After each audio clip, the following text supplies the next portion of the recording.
Lady Jaina Proudmoore, daughter of Dalen and Catherine Proudmoore, stands among the most accomplished mages in Azeroth's history.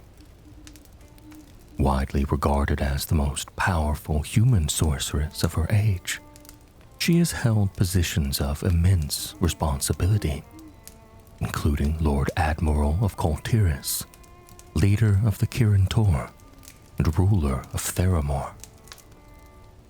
Her life traces a path through nearly every major conflict of her era, shaped by both scholarship and war. Trained under the guidance of Antonidas, the Archmage and leader of Dalaran, Jaina was dispatched alongside Arthas Menethil to investigate the spreading plague of undeath. During the early stages of the Third War, she witnessed the unraveling of Lordaeron firsthand. Acting on the warnings of a mysterious prophet, later revealed as Medivh, she gathered survivors and led them across the sea to Kalimdor. There, Jaina's forces joined with the Night Elves and the New Horde in a rare alliance, culminating in the defeat of the Burning Legion at the Battle of Mount Ijal. In the aftermath, the human survivors established Theramore, aligning with the Alliance under Varian Wrynn, while maintaining a fragile peace with the Horde for several years. That peace was eventually shattered. Following the fall of Deathwing, the Horde, under Garrosh Hellscream, destroyed Theramore. Jaina survived, though the devastation left a lasting mark on her temperament and even her appearance. In the wake of Ronin's death, and in fulfillment of a prophecy by Corielstrass, she assumed leadership of the Kirin Tor. Despite her personal losses, she initially sought to preserve Dalaran's neutrality. That stance ended after the Sun Reavers aided Garrosh in stealing the Divine Bell, prompting Jaina to purge them from the city and formally align the Kirin Tor with the Alliance. When the Council of Six later chose to readmit the Horde following the Broken Shore, Jaina departed in protest. Her journey then brought her back to Kul Tiras after the War of the Thorns. There she was imprisoned for treason by her own mother, under the influence of Lady Priscilla Ashvane. When Ashvane's betrayal came to light, mother and daughter reconciled. Jaina returned the lost Kul Tiran fleet, and Catherine stepped down, naming her daughter Lord Admiral. Under Jaina's leadership, Kul Tiras rejoined the Alliance in the Fourth War. After the war's conclusion, Jaina was captured by the Mawsworn and taken to the Shadowlands, where she endured torment within Torghast. Eventually freed by the Mawwalkers, she joined their campaign against the Jailer, focusing particularly on the rescue of Anduin Wrynn. This is the story of Jaina Proudmoore. Jaina Proudmoore was born 3 years before the First War into the ruling house of Kul Tiras. Despite her family's strong naval and military tradition, her childhood was marked by a deep curiosity and a love of learning. Raised under careful supervision, she was educated by tutors and accompanied by attendants, as befitted her station. When frightened or overwhelmed, she would retreat into hiding, though her mother invariably found her. Books became her refuge. The library of Proudmoore Keep was her favorite place, filled with volumes that nurtured her imagination. Among the stories that captured her attention were tales of the guardian Aegwynn, which stirred an early fascination with magic. She also witnessed Kul Tiran traditions, such as a tide sage blessing a ship, an event that remained with her long after. Her magical aptitude emerged after the Second War, prompting a difficult decision within her family. Her mother, Catherine, advocated for her daughter's training in Dalaran, ultimately prevailing over her father, Dalen's, objections. At 11 years old, Jaina began her journey to the Mage City, stopping briefly in Lordaeron's capital. There, she befriended Princess Kaelia Menethil and met Prince Arthas. Their early acquaintance quickly developed into a close bond. During her journey to Dalaran, Arthas accompanied her, and together they shared small adventures, including a visit to an orc internment camp, where Arthas viewed the orcs with hostility. Jaina felt compassion, despite the loss of her brother Derek during the war. This difference in perspective would foreshadow the paths they would later take. In Dalaran, Jaina immersed herself in study. Within 6 years, she earned the attention of Antonidas and became his apprentice, a rare distinction. Her aptitude for magical research and investigation set her apart. She quickly gained a reputation as one of the Kirin Tor's most promising talents. Antonidas himself believed she could one day become the greatest sorceress humanity had ever known. During this time, she also drew the admiration of Kael'thas Sunstrider, though she remained focused on her work and declined his interest. Her commitment to mastery defined her approach, as she sought recognition through achievement rather than association. At 18, Jaina attended Arthas's induction into the Knights of the Silver Hand.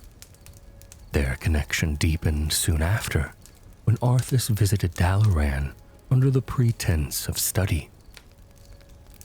Their relationship grew into a romance, marked by secrecy at first, and later by increasing familiarity within the royal court. Over time, expectations formed around their future together. But that future would never come to pass. During a Winter Veil celebration, Arthas ended the relationship, believing they should focus on their respective duties. The decision left Jaina deeply wounded, though she eventually accepted it.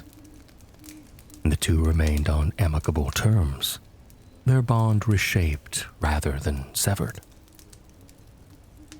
Jaina returned to her studies in Dalaran, continuing her work under Antonidas. Among her early responsibilities was assisting in the containment and disposal of the necromantic experiments conducted by the renegade mage Kel'Thuzad, an early glimpse into the darker forces that would soon engulf all of Azeroth. As a strange plague began spreading across northern Lordaeron, Antonidas was approached by a mysterious prophet who urged him to lead his people west to Kalimdor. He dismissed the warning, seeing only madness in the man's words. Jaina, observing from a distance, sensed something far greater at work and believed the message deserved consideration. Antonidas remained unconvinced and instead sent her to investigate the outbreak alongside Arthas Menethil. Their meeting at Brill marked the beginning of a grim investigation. Though their reunion carried a measure of warmth, their focus soon shifted to the growing horror around them. In the village, Jaina encountered signs of necromancy and the unnatural reanimation of the dead. Tracing the source of the infection, she and Arthas discovered that tainted grain from Anderhall had been spreading the plague. Their pursuit led them to Kel'Thuzad, once a member of the Kirin Tor, now orchestrating the corruption. Arthas struck him down, though the victory did little to stem the rising tide of undeath. The situation worsened at Hearthglen. By the time that Jaina and Arthas arrived, the plague had already taken hold among the population. Recognizing the scale of the threat, Jaina left to seek aid from Uther the Lightbringer. She returned with the Knights of the Silver Hand to find the town on the brink of collapse. Together, they managed to push back the undead, but the encounter left Arthas shaken and driven by a growing obsession with defeating the dread Lord Mal'Ganis. Concerned by the change in him, Jaina followed Arthas as he pressed onward toward Stratholme. The night before their arrival, the two found brief solace together, setting aside the chaos surrounding them. By the next day, however, any sense of peace vanished. The city's people had already consumed the infected grain, and the inevitable transformation loomed. Arthas resolved to purge the city before that could happen. Uther refused, unwilling to slaughter civilians who had not yet turned. When Arthas ordered him to comply, Uther defied him. In response, Arthas stripped him of command and continued with those who remained loyal. Jaina, unable to witness what was about to unfold, departed with Uther, her decision marking a turning point in her relationship with Arthas. After the destruction of Stratholme, Arthas urged Jaina to join him in a campaign to Northrend in pursuit of Mal'Ganis. She declined, warning him that it bore the signs of a trap. When she later returned to the ruins of the city with Uther, both were horrified by what had been done. It was soon after that the prophet appeared again, recognizing Jaina's potential as a leader and urging her to abandon Lordaeron and sail west to Kalimdor. As the scourge advanced and Dalaran itself came under threat, both Jaina and Antonidas came to understand the truth of the prophet's warning. Antonidas instructed her to gather as many survivors as possible and flee across the sea. Though reluctant, Jaina accepted the necessity of the decision. Their parting carried the weight of finality, as master and apprentice went their separate ways. In the days that followed, Jaina gathered refugees from across the kingdom. Not all chose to follow her, but many did, drawn by her resolve. During this time, she attempted to console Kael'thas Sunstrider after the loss of his father, though he rejected her efforts, angered by her past connection to Arthas. As the scourge approached Dalaran, Jaina briefly considered confronting Arthas herself, but ultimately abandoned the thought. Instead, she focused on her duty, leading her people away from the collapsing eastern kingdoms. Her expedition became a coalition of survivors from many lands, united less by origin than by the hope that she represented. Upon reaching Kalimdor, Jaina's forces encountered the orcs of the Horde, leading to an initial conflict with the army of Grom Hellscream.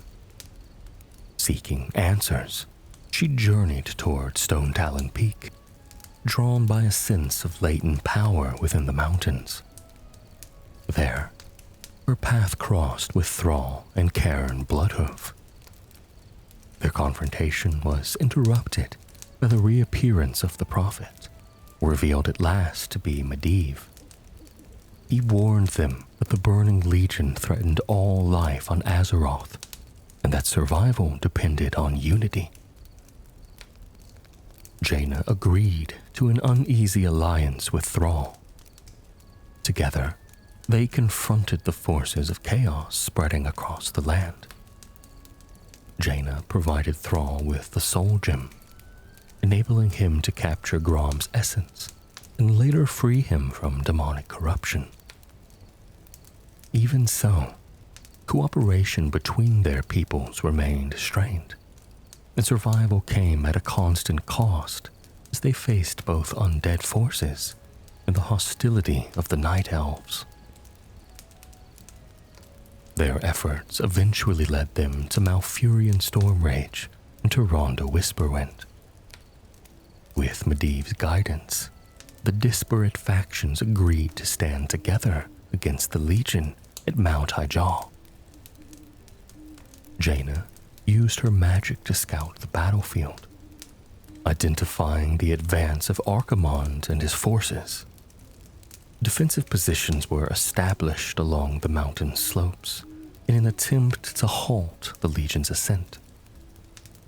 Jaina's position bore the brunt of the initial assault and was ultimately overrun, though she managed to escape. As the battle progressed, she expended what remained of her strength to save Thrall from a similar fate, ensuring their survival as the final confrontation unfolded.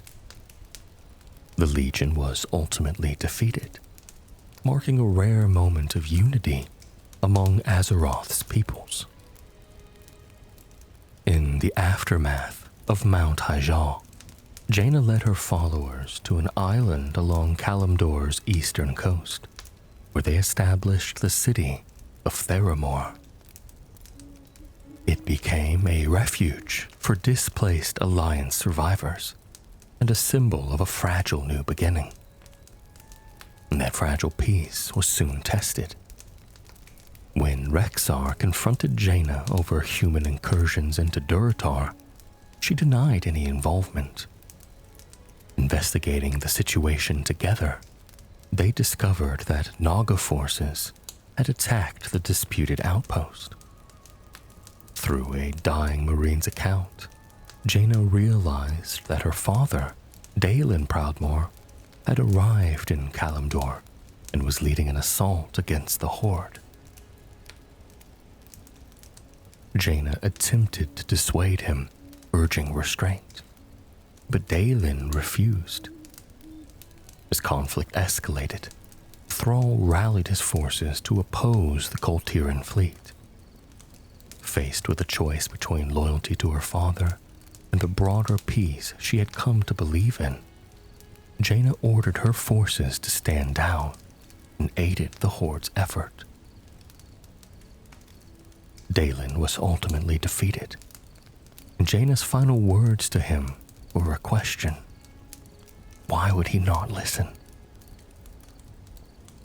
The aftermath left deep scars. Kul Tiras withdrew into isolation, and its people directed their anger toward Jaina, viewing her actions as a betrayal. Within Theramore, she continued to lead, holding together what remained of the Alliance presence in Kalimdor and seeking a path forward. For several years, Theramore and Durotar existed in a state of uneasy calm. Minor conflicts and disputes strained relations, though open war was ultimately avoided. During this period, Thrall sought Jaina's assistance in relocating a herd of thunder lizards displaced by logging operations. Their efforts led them to a secluded region protected by powerful wards, where Jaina encountered the former guardian Aegwynn. Aegwyn revealed that a demon named Smodler had been manipulating events, reigniting tensions between Theramore and Durotar through the Burning Blade clan. Jaina and Aegwyn returned to Theramore to confront the threat, discovering that Jaina's own chamberlain had fallen under the demon's influence. After dealing with the betrayal, they faced Smodler and his followers. Though the battle pushed Jaina to her limits, Aegwyn's intervention allowed her to prevail, banishing the demon back to the twisting nether. In the wake of the crisis, Jaina and Thrall worked to formalize peace between their nations, establishing a non-aggression pact aimed at preventing further manipulation. Aegwyn, having survived the ordeal, remained in Theramore to take on the responsibilities left behind, ensuring that the city endured in the uncertain years ahead. As ruler of Theramore, Jaina Proudmoore governed from her tower while maintaining close ties with Stormwind. In an effort to stabilize relations between the Alliance and Horde, she pressed for a summit between Thrall and Varian Wrynn. Varian agreed after encouragement from his son Anduin, but vanished during a sea voyage before the meeting could take place. During the investigation into his disappearance and the activities of the Defias Brotherhood, Jaina, alongside Turvosh, helped capture the agent Hindil. Around the time of Zul'jin's fall, she uncovered a connection between the Defias Brotherhood and Onyxia, promptly sending this information to Bolvar Fordragon. Jaina's role in uncovering Varian Wrynn's fate deepened when Tyrande Whisperwind informed her that two gladiators would soon arrive in Theramore. One of them, known as Logosh, carried a lingering aura of dark magic that Jaina immediately recognized.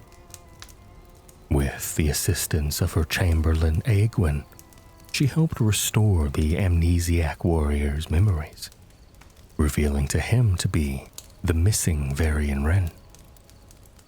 Jaina provided him with a ship to return to the Eastern Kingdoms and alerted King Magni Bronzebeard to the discovery. Not long after, Logosh, revealed to be one half of a divided Varian, returned to Theramore with his allies.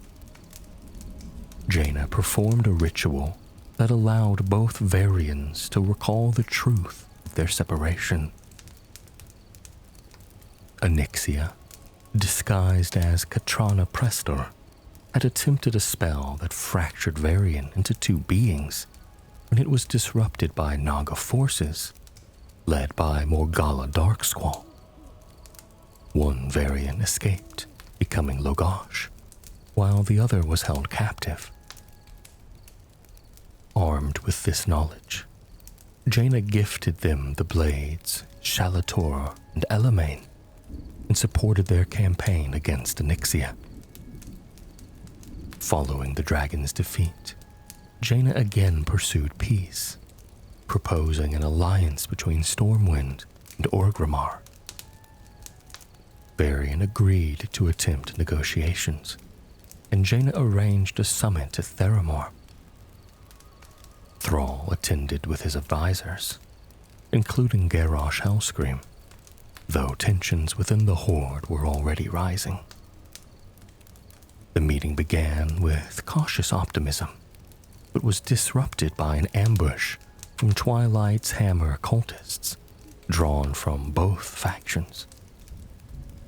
The attack shattered trust between the delegations, and attempts on the leaders' lives ended any immediate hope of cooperation.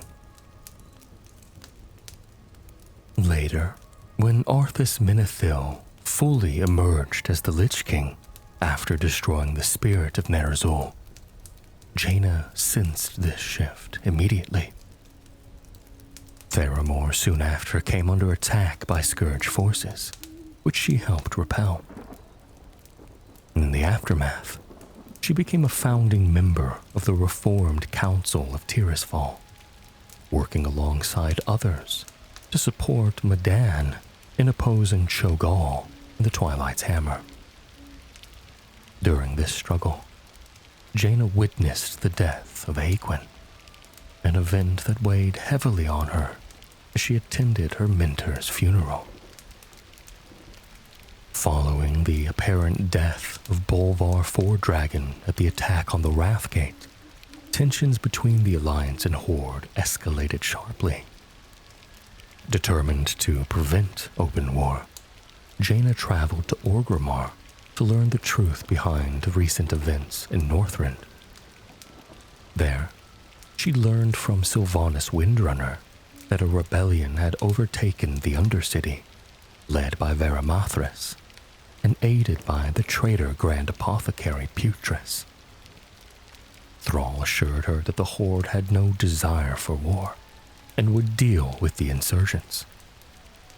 Jaina agreed to relay this message to Varian, though she cautioned that his grief might still drive him toward conflict. Her warning proved accurate. Alliance and Horde forces clashed at the Undercity, despite their shared objective.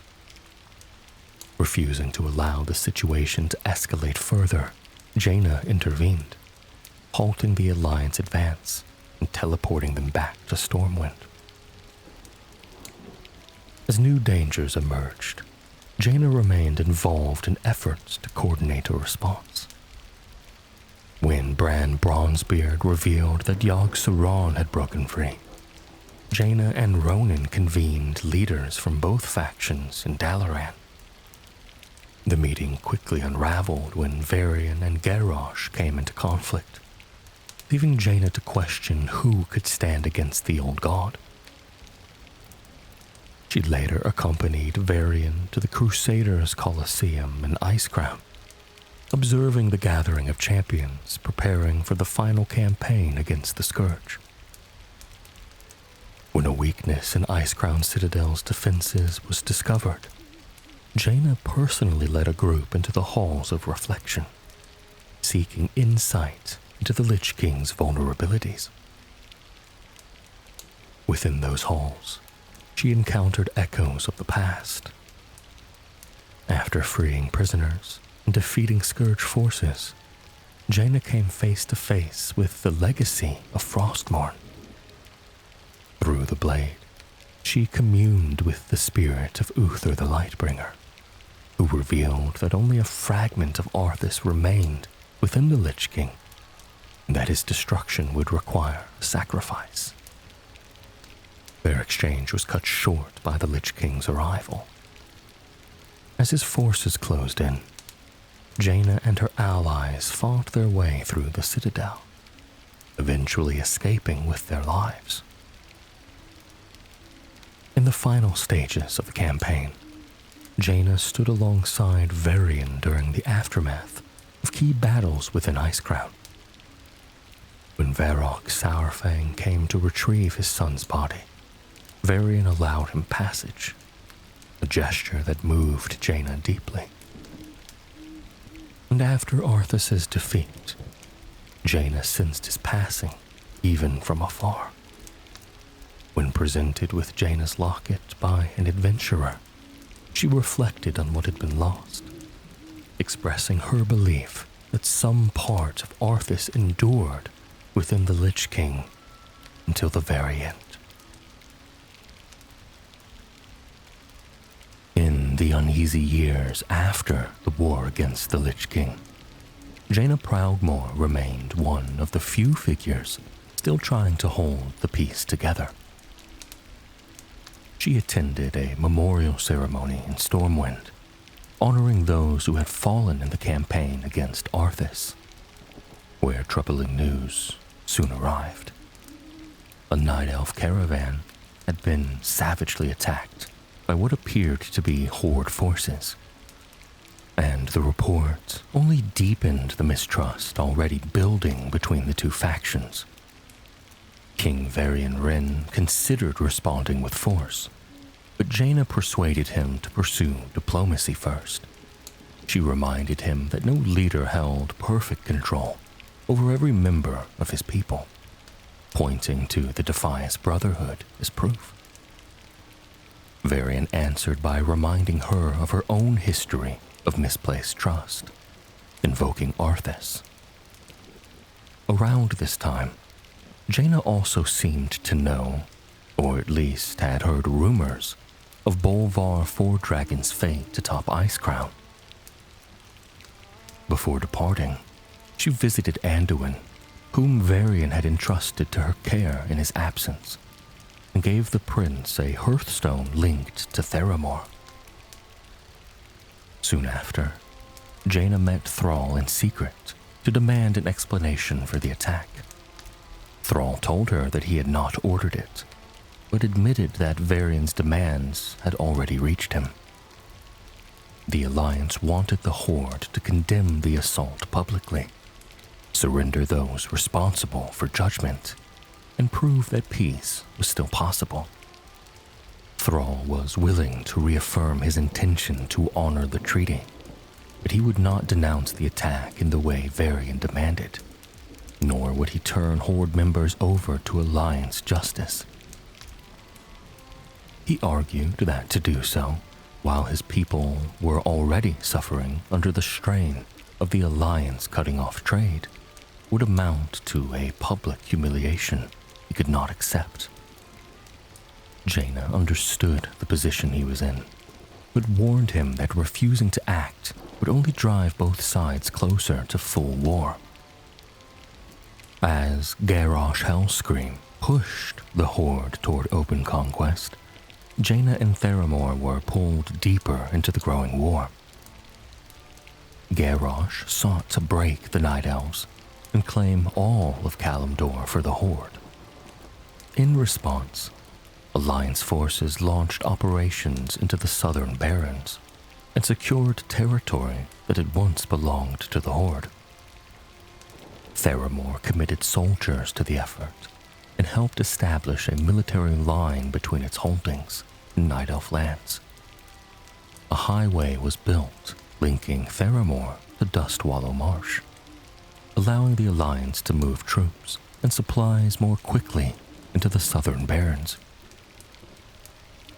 After the Horde's surprise invasion of Ashenvale, Alliance armies poured out of Theramore and into the wider conflict. After Deathwing's fall, Jaina became increasingly alarmed by the speed at which the conflict was escalating. She secretly met with Thrall once more, now calling himself Goel, at Tidefury Cove, and pleaded with him to do something about Garrosh. In Jaina's eyes, Garrosh's aggression was carrying both factions toward catastrophe. Thrall, however, was committed to his new duties with the Earthen Ring, and believed he could not abandon the work of healing Azeroth after the devastation of the Cataclysm.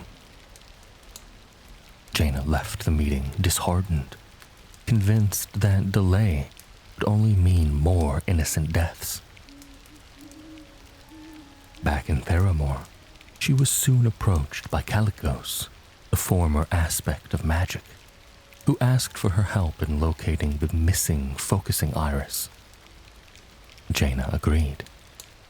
She tasked her advisors, including Archmage Tervash and her Night Elf bodyguard, Pained and Kindi, with gathering information on the artifact.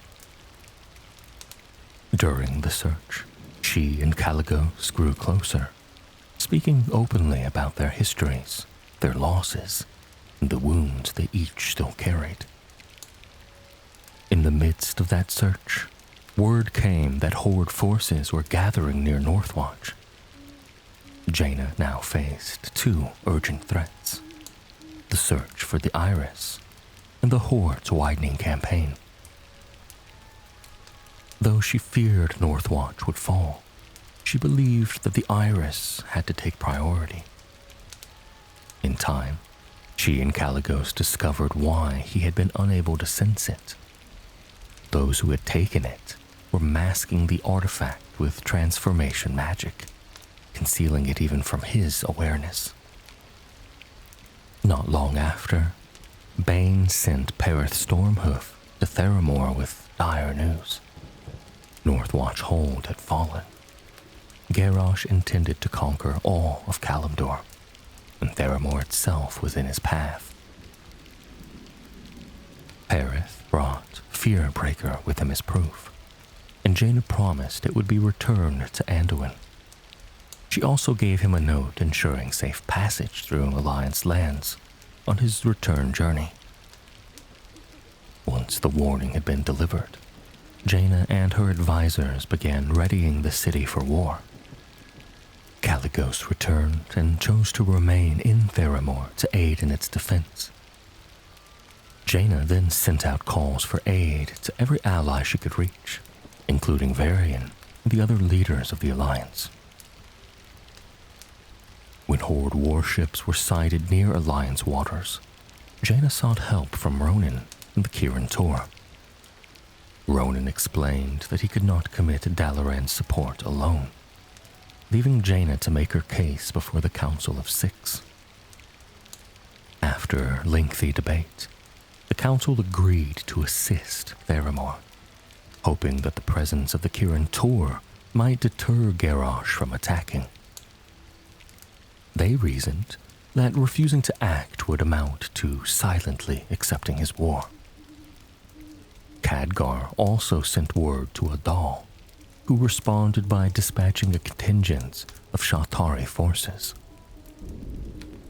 The defense of Theramore, however, was doomed from the start.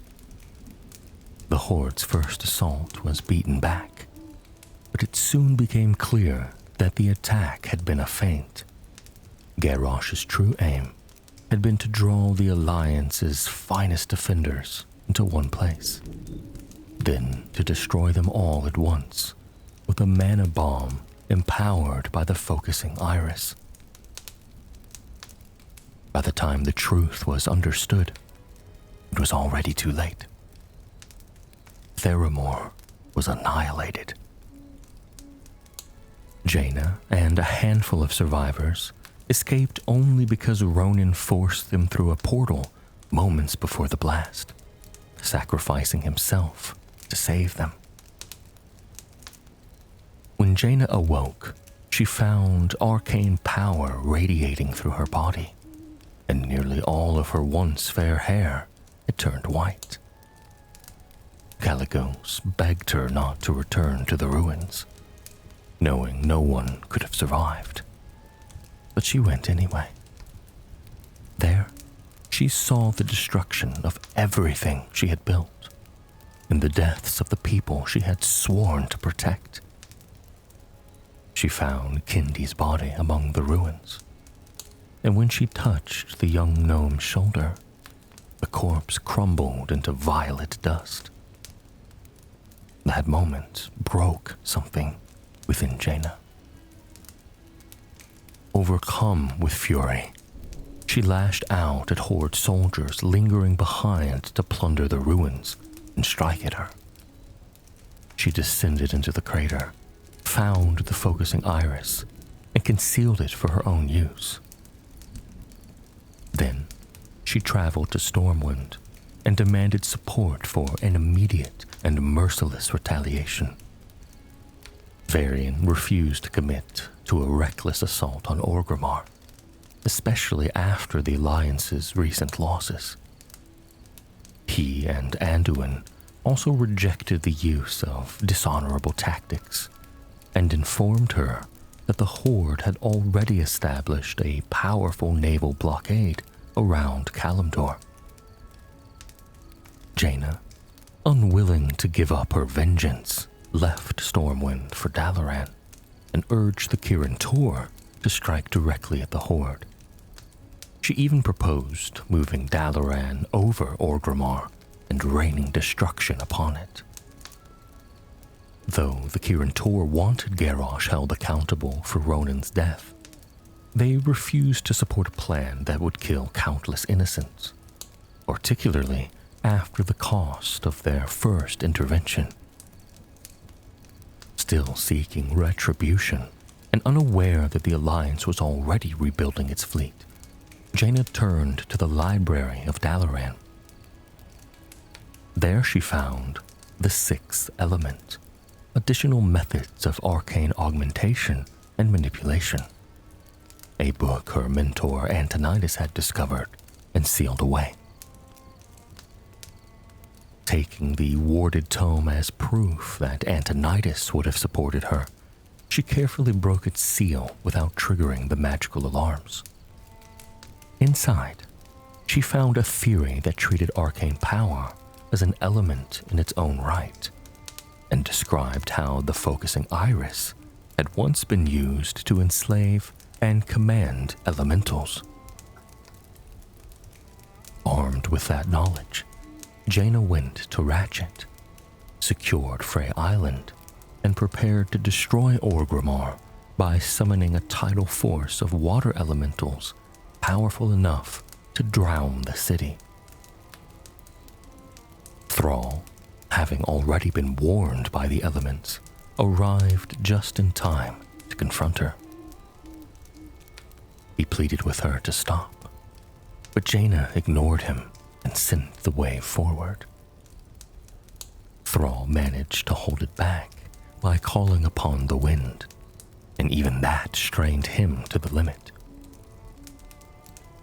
Furious, Jaina attacked him directly with arcane power, and the two exchanged spells while Thrall struggled to contain the tide. Exhausted, he was left with barely enough strength to keep the wave at bay. It was only the arrival of Caligos that prevented Jaina from killing him. Caligos spoke to her with the authority of someone who understood loss. He told her that revenge would not return the dead, and that grief could still be survived if she did not cross into something irreversible. Thrall added that using the iris, as Garrosh would have used it, a thief, a coward, and a butcher, would place her in that same company. Jaina insisted she had only done what she believed was right, but Caligos reminded her that Arthas had believed the same at Stratholme. He begged her not to descend to that level, pointing out that even Arthas had not answered pain with such hatred. And the truth of that struck her. She saw that her actions were beginning to mirror both Arthas's choices and Garrosh's crimes. Horrified by what she had almost done, Jaina dispelled the tsunami. She said plainly that while she would fight Garrosh's horde, she would not murder civilians. She told Thrall that peace might only become possible once Garrosh was gone.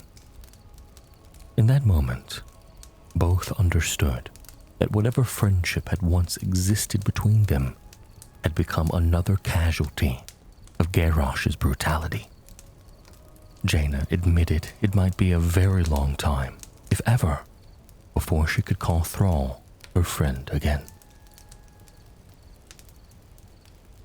Jaina then asked Caligos to carry her and the iris above the Horde capital. From the air, they saw enthralled krakens devastating the Alliance fleet sent to challenge the blockade near Bladefist Bay and prepare for an assault on Orgrimmar. Jaina immediately understood that if Thrall and Caligos had not stopped her, she would have destroyed that fleet as well. Using the iris, she summoned water elementals to drive back the krakens and save the remaining Alliance ships. With the fleet rescued, the survivors sailed to Northwatch Hold, cleared out the Horde forces there, and reclaimed the ruined outpost, breaking the blockade of Kalimdor. Once Northwatch was secure, Varian sent a ship to Theramore so the dead could finally be given a proper burial. Caligos later brought Jaina back to the ruins of Theramore so she could face what remained. There, to her surprise, they found Fearbreaker intact despite the blast.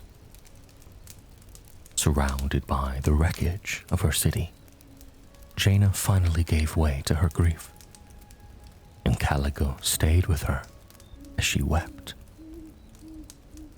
In their conversation, he helped her realize that part of her wanted to return to Dalaran and the Kirin Tor, remembering that Ronan had once told her she was its future.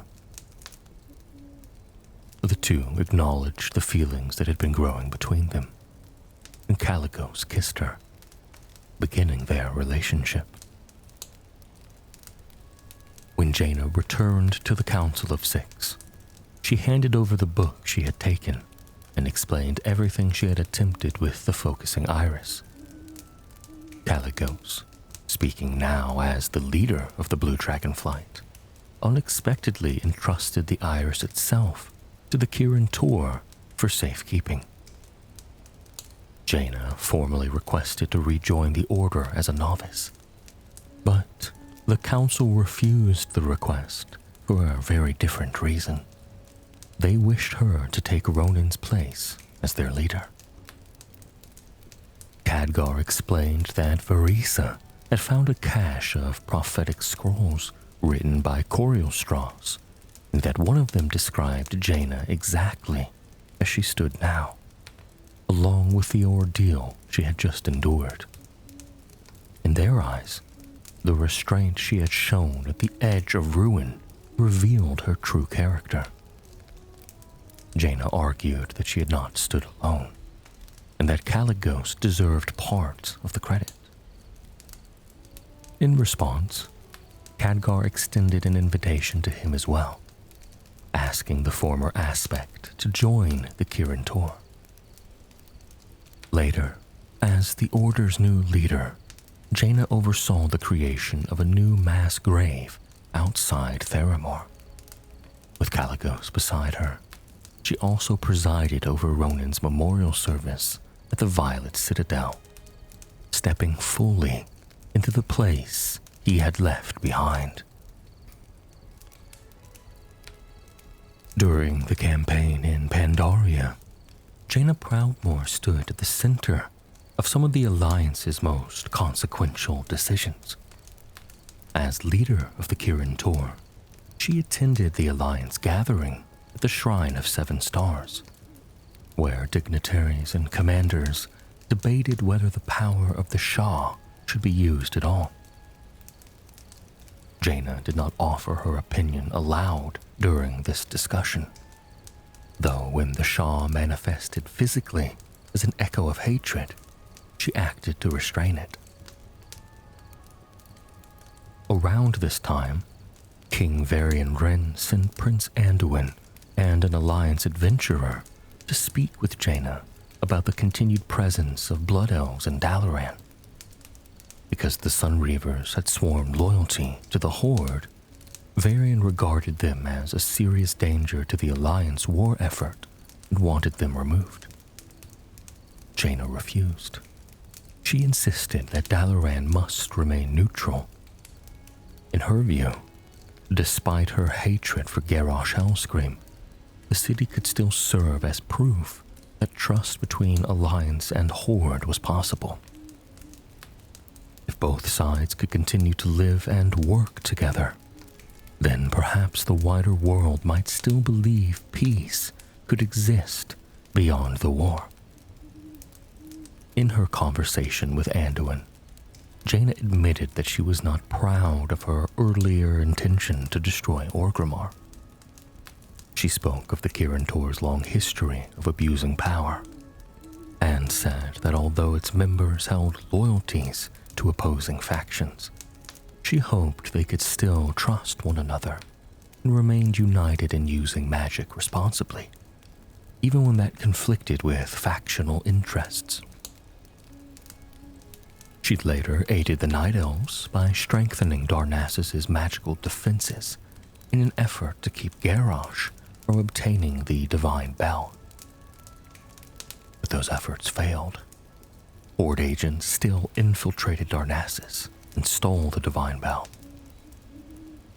When Jaina returned to investigate how her protections had been bypassed, she found evidence pointing to someone familiar with both the Kirin Tor and Dalaran's portal network.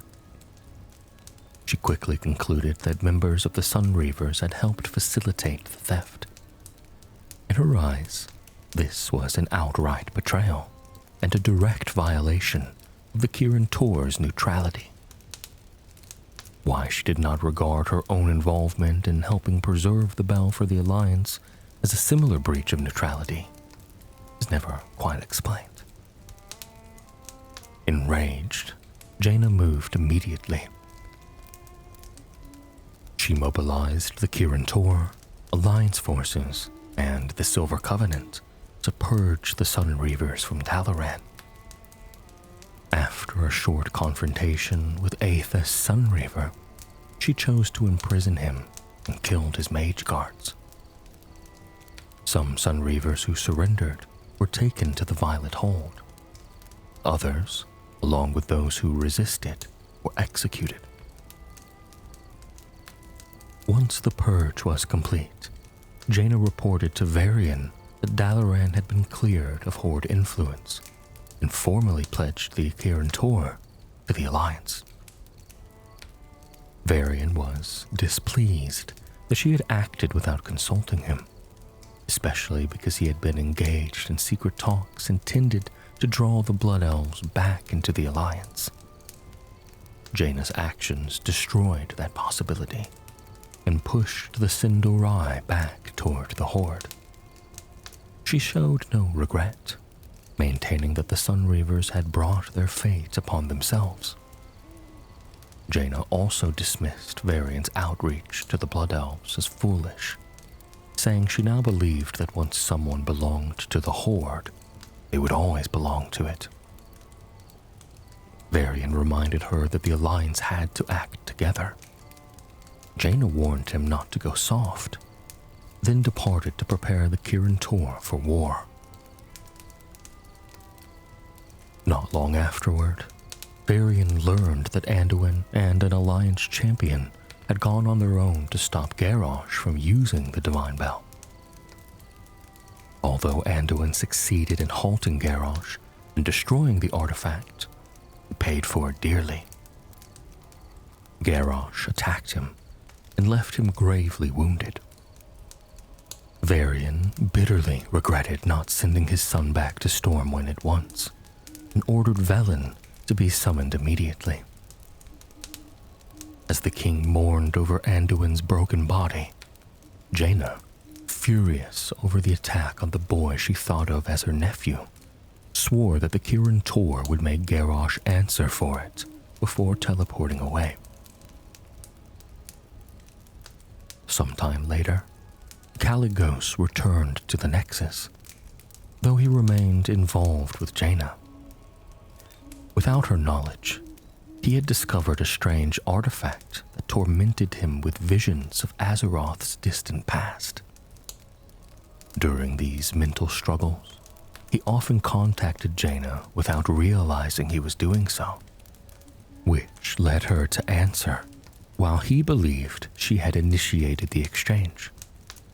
Jaina became concerned for his well-being and admitted that she herself had done things she was not proud of, though she believed them necessary. She eventually teleported to the Nexus, where she discovered an ancient relic and recognized that its magic bore some connection to the Titans.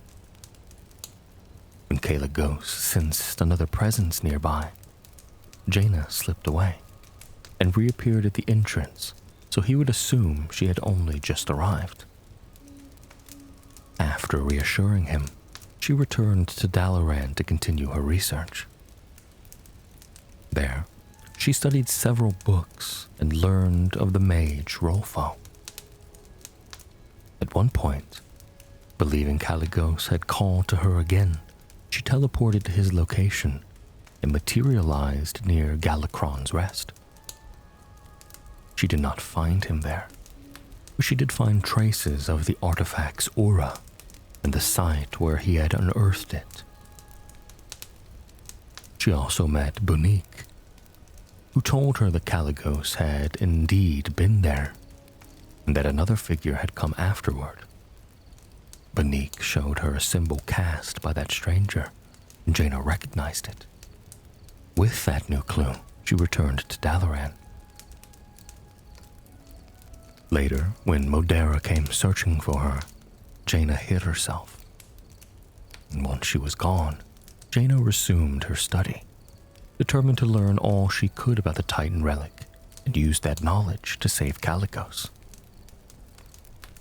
She returned to the Nexus and focused everything she had learned on the artifact he had found. Through it, she was able to witness the age of proto-dragons through Alexstrasza's eyes, and after Galakrond was defeated in that vision, she succeeded in bringing Caligos back to the present. Jaina accompanied him to the meeting of the Aspects, where Caligos reminded them of their duty. She remained hidden behind a pillar during the gathering, though Alexstrasza sensed her presence. As Jaina moved to leave, Alexstrasza told Caligos to thank her. Afterward, Caligos brought Jaina back to Dalaran. And when in Pandaria Lei Shen returned, Jaina responded by founding the Kirin-Tor Offensive. Her purpose was not simply to help defeat the resurrected Thunder King, but also to prevent the Horde from seizing any remnant of his power if he fell. She entered into an alliance with the Shadowpan, who had already established a foothold on the Isle of Thunder, and begun weakening Lei Shen's forces. As a gesture of cooperation, Jaina sent her champions to Terran Zoo to aid the Shadowpan in their campaign. In time, the Kirin-Tor offensive struck at Shaumara and established Violet Rise at its base. From there, they pressed the attack, helping to destroy the Emperor's Gate. With the gate broken, the Shadowpan and the Kirin-Tor offensive moved together to secure the Thunder Forges and Stormsea Landing. Once the weapons of the Thunder Forges had been captured, and the Shadowpan were in position at Stormsea Landing, Kirin-Tor resources were freed to support the siege elsewhere. Jaina later led Alliance forces against Shanbu during the final attack on the Thunder King's stronghold. She learned that a Horde force under Lorthamar Theron was also preparing an assault, though she chose to focus first on the Thunder King's defenders. She was especially eager to recapture Aethys Sunreaver, but for the time being, she set that aside to fight the Mogu in the courtyard. After Shanbu fell, Jaina and Lorthamar finally met face to face. Jaina demanded that Aethys be handed over to her in exchange for Lorthamar's life. Lorthamar countered by demanding the release of the Sunreavers still imprisoned in the Violet Hold in return for Jaina's. The confrontation might have turned bloody if not for Taran Zu, who intervened despite being gravely wounded. He urged both sides to step away from the cycle of revenge. In the end, both agreed to withdraw. Jaina made clear that true peace could never exist while Garrosh remained war chief. To her surprise, Lorthamar answered that this was precisely why they should preserve their strength that day. His response softened her enough that she ordered Verisa and her forces to stand down. Jaina and Lorthamar ended the meeting with formal bows, and thanks to Zu's intervention, both sides left without further bloodshed. Later, Jaina entrusted Alliance adventurers who had earned her confidence with a final task. She sent them into Lei Shin's palace with the staff of Antonidas, instructing them to absorb the Thunder King's power from his dais at the pinnacle of storms. Once that power had been bound to her staff, Jaina intended to save it for the day she would turn it against Garrosh. During the siege that followed, Jaina arrived at the vault of Yasharag alongside Lord Walker Cho and Lord Theramore after the Shah of Pride had been defeated. She remarked to the Regent Lord that Garrosh's arrogance had predictably unleashed the Shah upon the Vale of Eternal Blossoms. Together, they also noticed that Garrosh had left Gorhau behind. After warning Lord Theramore to stay out of the Alliance's way, Jaina opened a portal to send Alliance heroes onward to support the assault on Orgrimmar. She and Varisa Windrunner then joined Varian Strike Force in the effort to seize Bladefist Bay from Hellscream's troops, taking part in the battle against Galakras. As the war pushed into the Underhold, Jaina continued to aid Alliance operatives in fighting against the Gorkron. When Garrosh was finally defeated, Jaina looked upon the Horde with open suspicion and accused them of plotting against the Alliance. She urged Varian to seize the opportunity before him, conquer Orgrimmar, and dismantle the Horde once and for all. Varian chose not to do so. Jaina Proudmoore attended Garrosh Hellscream's trial at the Temple of the White Tiger, and when word first came that they had been summoned for it, she was genuinely pleased. For the duration of the proceedings, she hosted King Varian, Prince Anduin, Caligos, and Varisa Windrunner at Violet Rise. In those early days, there was an unexpected sense of ease there. The mood was light, peaceful, and almost celebratory, as though the trial itself might finally bring some measure of justice to a world that had suffered greatly under Garrosh's rule. On the evening of the fourth day, Caligos came to Jaina's tent and asked her to walk with him. She noticed at once that he was troubled. As they made their way down toward the beach, Jaina found herself thinking back to the shoreline outside Theramore, where she had first met him. She remembered how, at the time, she had quietly condemned the generals who seemed to take too much satisfaction in planning the Horde's defeat. Now, looking at herself honestly, she bitterly recognized that she had become one of the very people she had once judged. She also thought of the relationship that had grown between her and Caligos, and how the events of recent years had placed distance between them, with Caligos only having recently arrived in Pandaria.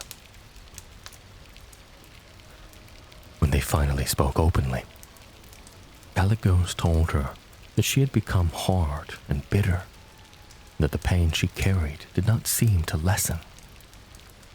Jaina, frustrated, answered by listing everything that had happened to her. Caligos did not dispute her suffering. He told her she had every right to feel what she felt, but he feared her hatred would not end with the trial. He pointed to the fact that she had urged Varian to dismantle the Horde after the siege of Orgrimmar. He also said that now that the greater crisis of stopping Garrosh had passed, the differences between them mattered again. They were both changed, and he believed they would have to wait until the trial's end to see what would become of them. Even so, they embraced and kissed, neither willing to let those differences become a final break. On the sixth day of the trial, Tyrande Whisperwind called Perith Stormhoof as a witness.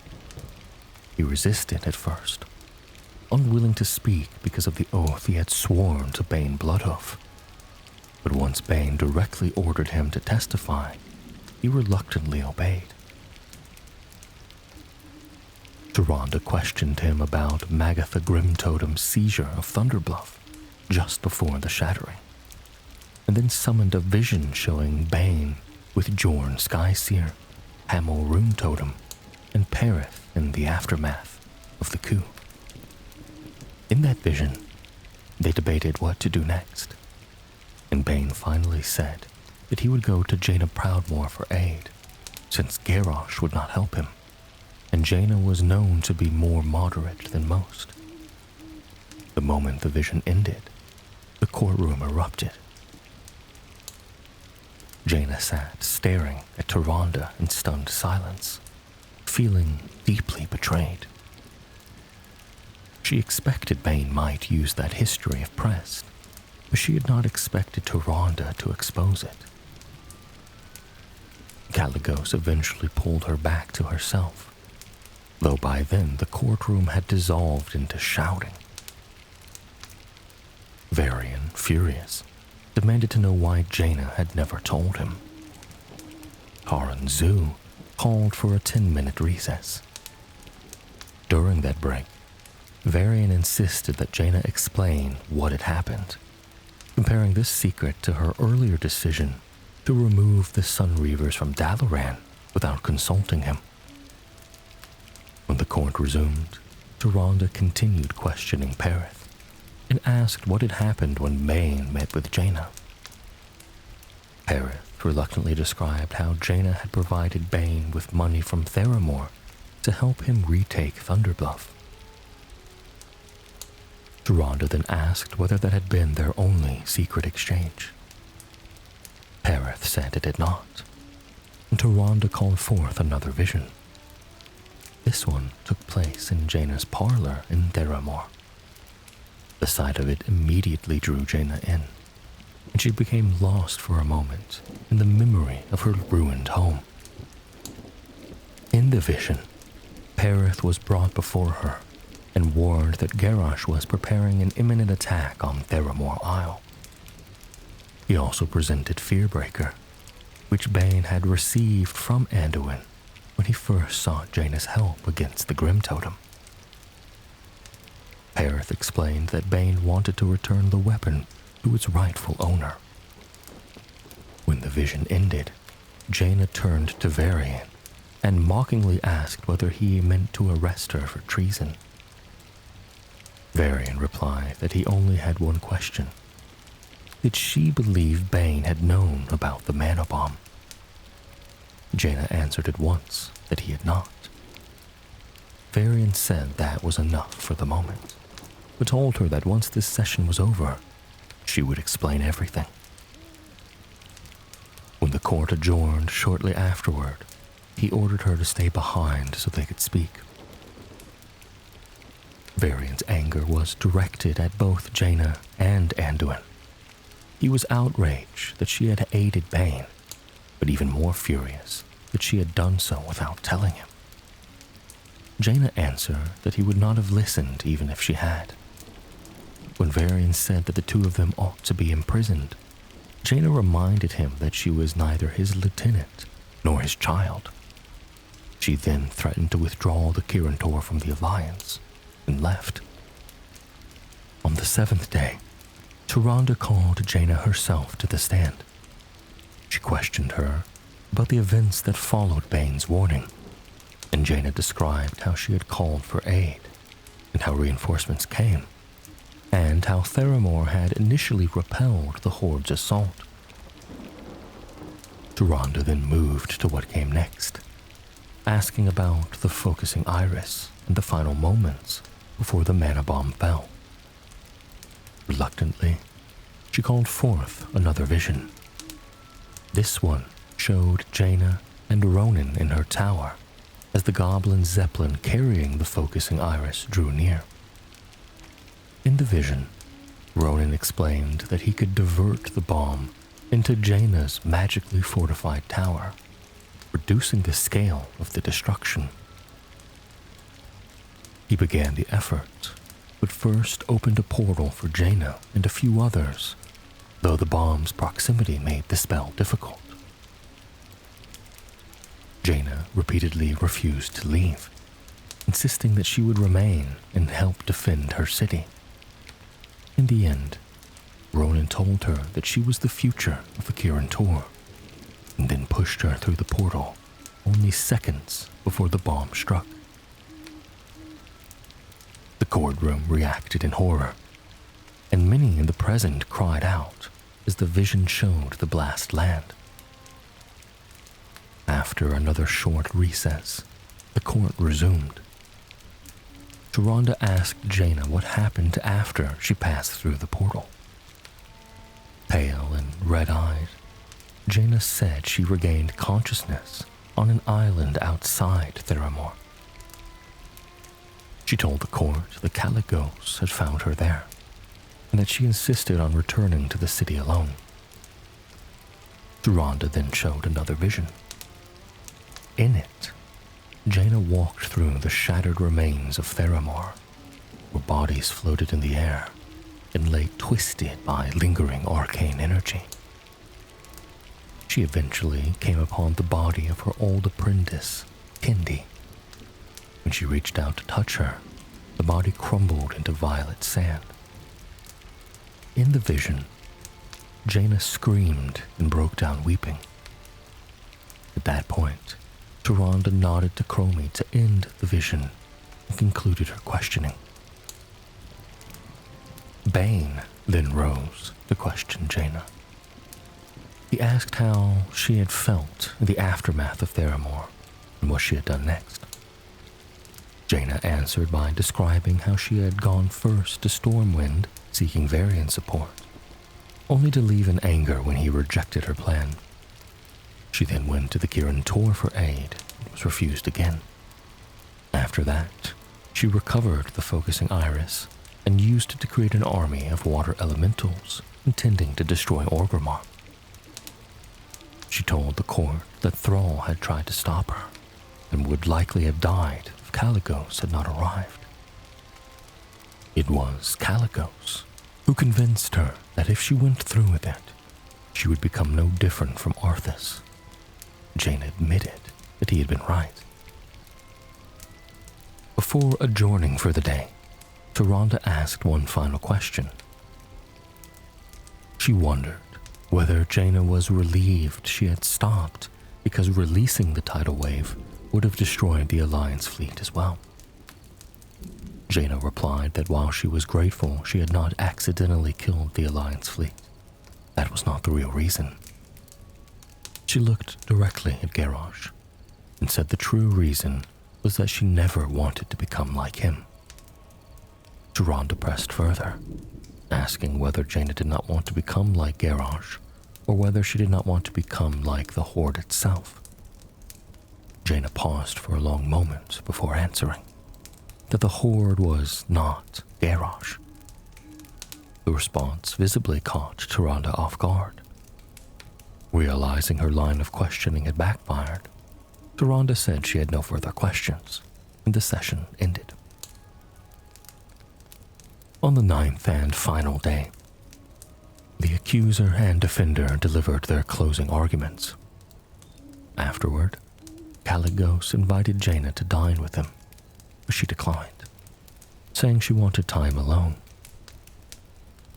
While eating, she received a message delivered by Giagi and sealed with red wax bearing the mark of the Horde. She opened it, and it read, "It took some time for me to learn what happened in Dalaran. You used to be a woman of peace. You be that no more. Garrosh scorches earth, and the dead ain't the only victims. You got no blame or hate from me, no matter what you feel toward Garrosh or the Horde. We all got our ghosts." She read the letter several times before sending word back to the new Horde war chief, Vol'jin, that she was grateful for his understanding. Soon after, she saw Caligos shaking hands with Varian and Anduin and realized he was leaving. She ran through the crowd calling his name. When he turned, she threw herself into his arms and kissed him. Then the trial collapsed into chaos. When Garrosh escaped through a time portal with Kairos, alternate versions of many of those present emerged from it, including another Jaina. This was not a possible version of her, but a true past self, consumed by hatred for the Horde. That Jaina began hurling fireballs at the Horde in the courtroom, even deflecting a fireball cast by the true timeline Jaina, leaving the present Jaina with the surreal realization that she now had to defeat herself. Later, after somehow overcoming her double, Jaina struck Warlord Zayla in the back with a fireball while Zayla was fighting Varian.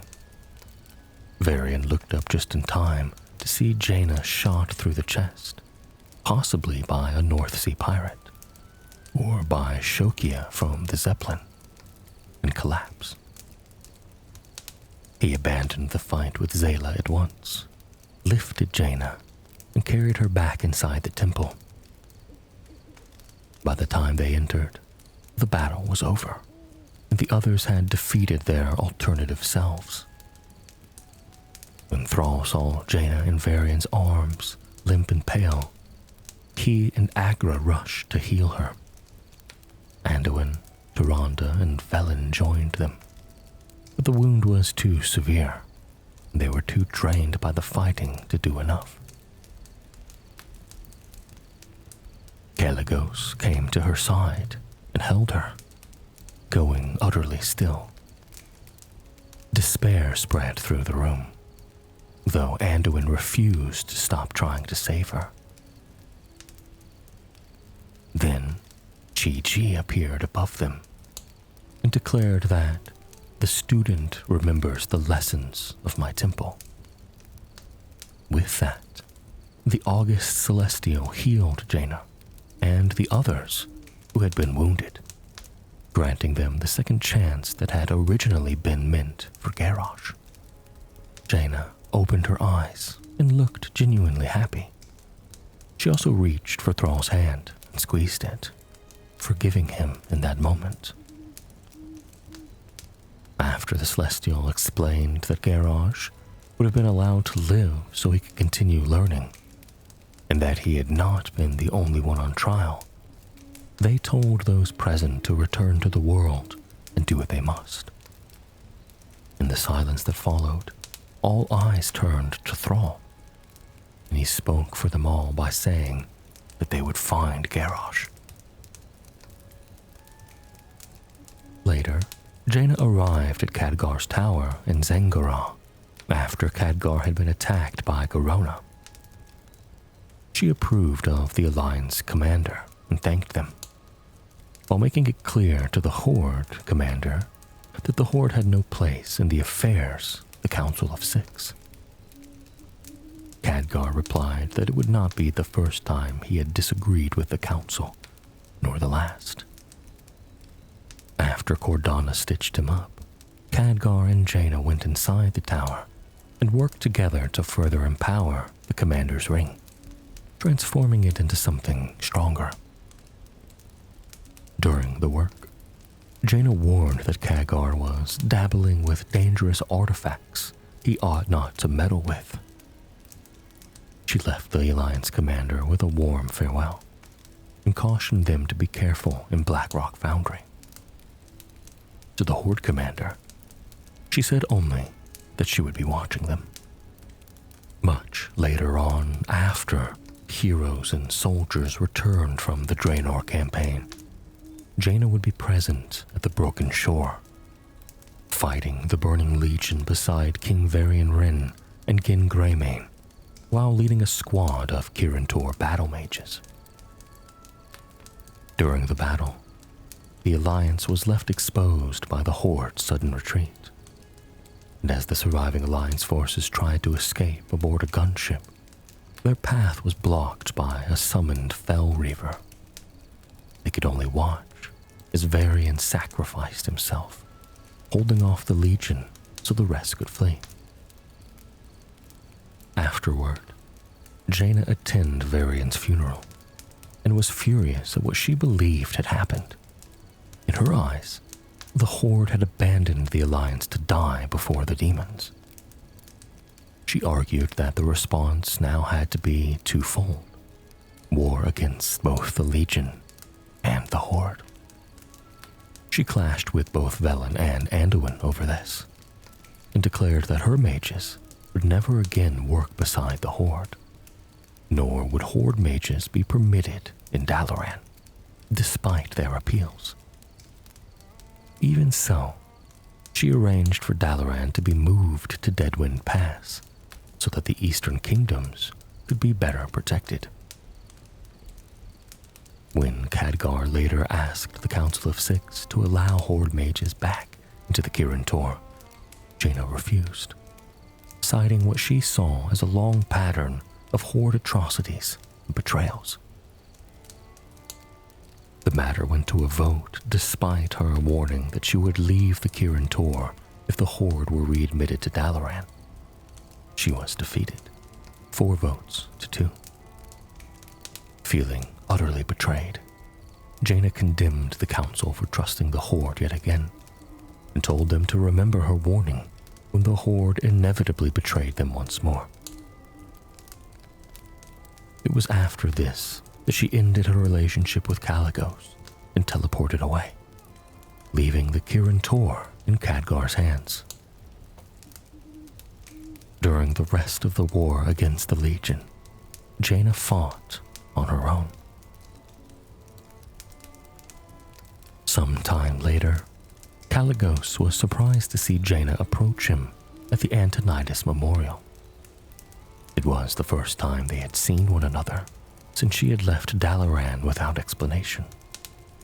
Kalecgos was glad to see her, and Jaina offered her congratulations on his appointment to the Council of Six.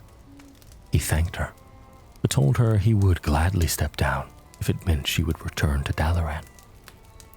Jaina refused. She admitted that she no longer knew where she belonged, but she was certain that it was no longer with the Kirin Tor.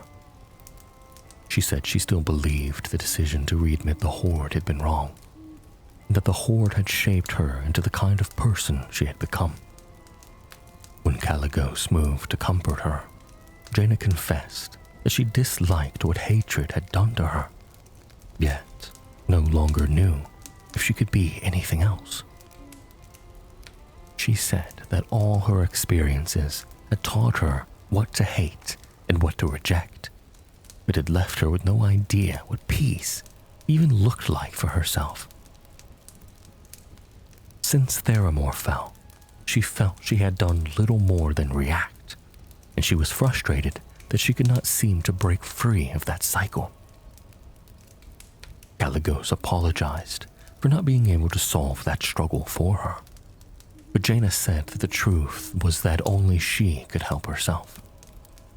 She explained that she had not left because of the vote alone, but because she needed to learn how to live in a way that was true to her own nature. Kalecgos told her that she would find her way through it, and that when she found herself again, he was certain she would not discover anything ugly or cruel. He said that peace was a noble goal, not only for the world, but for one's own soul. He promised that if she ever needed him, he would be there. Then they kissed goodbye, and Jaina opened a portal and left. After the Legion's defeat, Jaina traveled to the ruins of Theramore. There, she reflected on everything that had brought her to that place, leaving Dalaran, leaving Kalecgos, the destruction of Theramore, the battle for the Undercity, and the death of her father during the invasion of Durotar. She wondered what might have changed if she had stood with him against the Horde, or if being present when Derek died would have lessened Dalen's rage.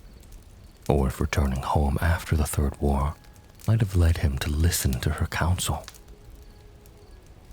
At last, deciding she had avoided those questions for too long, Jaina opened a portal to Borealis, the capital of Kul Tiras. Under a magical disguise, she watched her mother, Catherine, speak publicly about Dalen, praising his duty to his people and condemning Jaina for betraying him. As the crowd declared that Kul Tiras would stand alone and seek no help from either Jaina or the Alliance, Jaina returned to Theramore and resolved that the Kul Tirans would not stand alone. It was the first contact she had made with her homeland since the aftermath of the Third War. Jaina once again took an active role in the renewed war between Alliance and Horde. She joined the battle for Lordaeron in dramatic fashion, arriving aboard her ship held aloft by her own magic. She swept away the Forsaken Blight from before the city gates, then used the ship's cannons to blast open Lordaeron's walls so the Alliance could enter. She fought throughout the battle, and when Sylvanas chose to destroy the Undercity with Blight rather than let it fall, Jaina teleported the Alliance survivors to safety aboard her ship.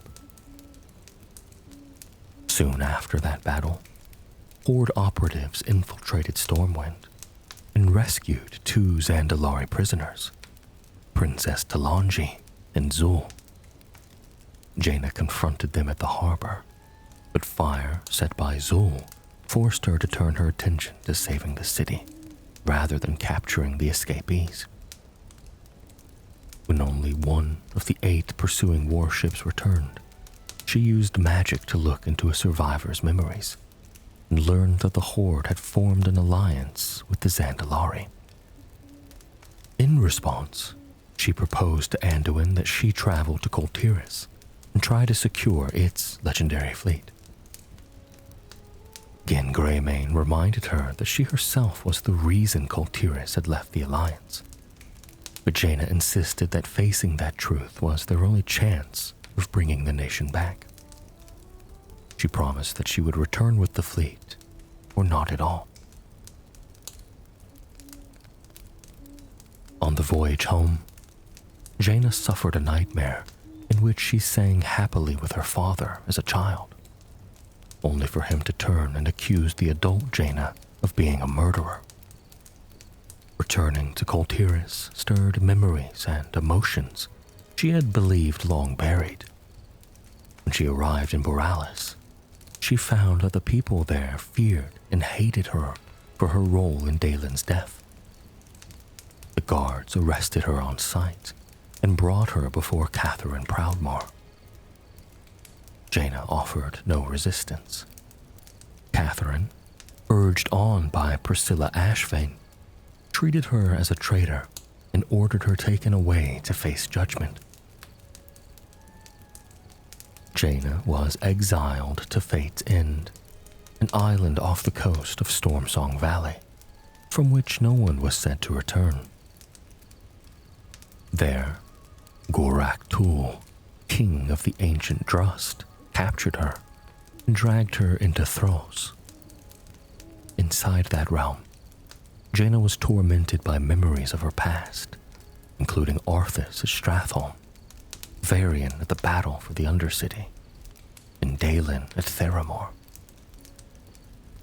In the end, Catherine came to understand that Dalen himself had lost his way, and she urged Jaina to forgive herself. Having found her strength again, Jaina slew Gorak Tul. Mother and daughter returned to Borealis just in time to defend it from an assault by Ashvane and the Iron-Tide Raiders. After the city had been cleared of enemies, Catherine realized that Borealis could not stand with its current defenses alone. She gave Jaina Dalen's pendant, and Jaina used it to summon home the legendary Kul Tiran fleet, which had long been trapped in a magical storm by the Tide Sages. The fleet arrived under the command of her brother Tandred and quickly surrounded the Iron-Tide ships. Outmatched, Priscilla Ashvane surrendered. In the aftermath of the battle, Catherine stepped down and named Jaina Proudmoore the new Lord Admiral of Kul Tiras. At the memorials for Dalen and Derek Proudmoore, Jaina stood with Catherine and Tandred as the family reflected on what had been lost. They spoke of how Jaina had once assumed Derek would become Lord Admiral, of how his body had been recovered from the ocean floor by the Horde and then used to torment the Proudmoores, and of what both Derek and Dalen might think of everything their family in Kul Tiras had since endured. The moment was interrupted by the arrival of Talia Foredragon, who brought urgent word that the Horde was attacking Angle Point Wharf. Jaina left at once to confront the assault herself, while Catherine and Tandred remained behind to organize the city's defenses. During the ride to Angle Point, Jaina assured Talia, who had worried about leaving her team behind to carry the warning. Jaina told her that even when it is impossible to save everyone, they must still do everything they can and hold fast to hope. Once they reached Angle Point, Jaina teleported civilians to safety. She then directed Talia and the Alliance champion to work alongside the Outriggers, leaving one of her water elementals behind to assist them. Later, she froze the water at the sea gate to keep the Horde from entering Tiragard Sound, then teleported the team up onto the walls. Using Azerite bombs seized from the Horde, Jaina destroyed the invading ships. Sometime later, Jaina traveled to Zoldazar to recover the Abyssal Scepter, a Tide Sage relic that had been stolen from Boralis by the Horde. With Magister Umbric using the Void to conceal her magic from detection, Jaina opened a portal that allowed Flynn Fairwind, Matthias Shaw, and an Alliance champion to slip into the Zandalari treasury.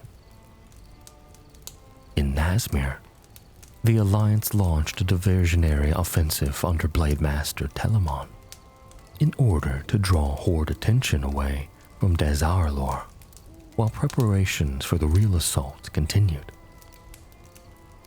The plan relied on cloaking the area in mist with the Abyssal Scepter, and until that could be fully arranged, Jaina and Shaw supported Telamon's forces directly. Once that phase was underway, the two of them led the Alliance effort to seize as much of Nazmir as possible, reinforcing the illusion that the main fleet was operating there. Jaina later advanced into Zoldazar itself, marching alongside the Adventurer atop controlled Zandalari direhorns from the northern border to the Bloodgate, and clearing the way for the larger Alliance to advance. Jaina then led the Alliance Navy in the assault on Dazar'alor, spearheading the attack aboard her ship. The plan was to detonate explosives that had been secretly planted aboard the Golden Fleet once the Alliance came within range. Before that could happen, however, the Zandalari ships opened fire with their ballistae. One strike collapsed the deck near Geblin Mechatork, just as he was preparing to trigger the charges. Jaina used her magic to shield her ship from incoming missiles, long enough for Mechatork to reposition his detonator and destroy the Golden Fleet guarding the port of Zandalar. With the fleet shattered, the Alliance was able to invade Dazar'alor with little resistance. During the Battle of Dazar'alor, Jaina herself became one of the major obstacles faced within the conflict.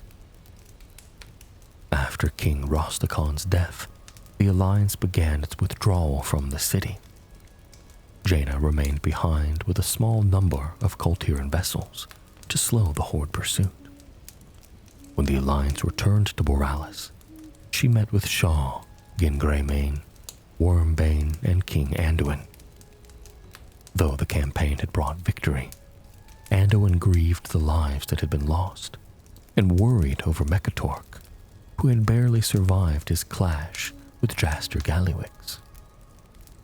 He was also troubled that Rostakon's death had not divided the horde from the Zandalari, but instead seemed to have united them in anger.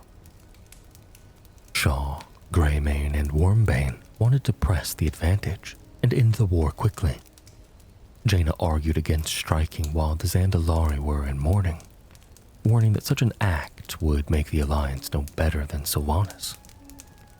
Anduin resolved to continue the war, but said the Alliance could never afford to forget who they were or what they stood for. After the others left, Jaina and Anduin spoke privately. They discussed the losses suffered at Dazar'alor and Mekatork's condition, which neither Jaina nor Stormwind's priests had been able to remedy. Anduin told her he was glad to have his honorary aunt with them again. Jaina, reflecting on how much had changed during her absence, asked him about the rumors she had heard concerning Kaelia Menethil and what had happened in the Rathi Highlands. The two left to continue that conversation in private. Not long afterward, Valera Sanguinar approached Jaina on Bane Bloodhoof's behalf and asked her to meet off the coast of Theramore Isle. Jaina did not like the idea, but she agreed on the condition that she would not go alone. What she found there stunned her. Bane brought her Jaina Proudmoore, recently raised from the dead. Jaina's shock gave way almost immediately to anger. She assumed Derek had been turned into one of Sylvanas' puppets. Derek reassured her that his mind was still his own, and that Bane had saved him from that fate. Jaina, shaken, could only ask why he had done it. Bane answered that there was a sickness in the horde, that they continued to wage war even while the Earth Mother suffered, and that the horde had forgotten what truly mattered. He said his heart could no longer bear it. When Jaina warned him that Sylvanas might kill him for this, Bane replied that life held no worth if one could not remain true to one's nature. As he departed to seek comfort with his own family, he urged Jaina to do the same. As brother and sister embraced, Derek told Jaina that Bane had already explained the full truth of their father's death. When he admitted he did not know what his future should be, Jaina told him they would find the answer together. Even as Kul Tiras and the Alliance formalized their renewed bond, Jaina wanted to mark that union with something greater. She decided that Anduin should be given a ship worthy of the Kul Tiran Navy. To make that possible, she enlisted the help of Dorian Atwater, a legendary shipwright whose works had included the Proudmoore flagship itself. While the vessel was under construction, Jaina chose her brother Tandred to serve as its captain and trusted him to assemble the crew. Once the ship was complete, she invited the Alliance champion to name it and had Brother Pike bless it so that it would be strengthened against storms and favored with smooth seas. Declaring that Kul Tiras would stand with the Alliance for as long as she remained Lord Admiral, Jaina personally delivered the ship to Anduin, who accepted the gift warmly as he welcomed Kul Tiras back into the Alliance. When reports came that the remnants of the Horde fleet were heading back to sea, the Alliance gathered its own forces to finish off Horde naval power once and for all. Jaina was among those present when the fleet set out. What the Alliance did not know was that Nathanos Blightcaller was using the Black Blade to lure both fleets toward Najatar, where Queen Ajara's Naga would strike once the seas had been opened.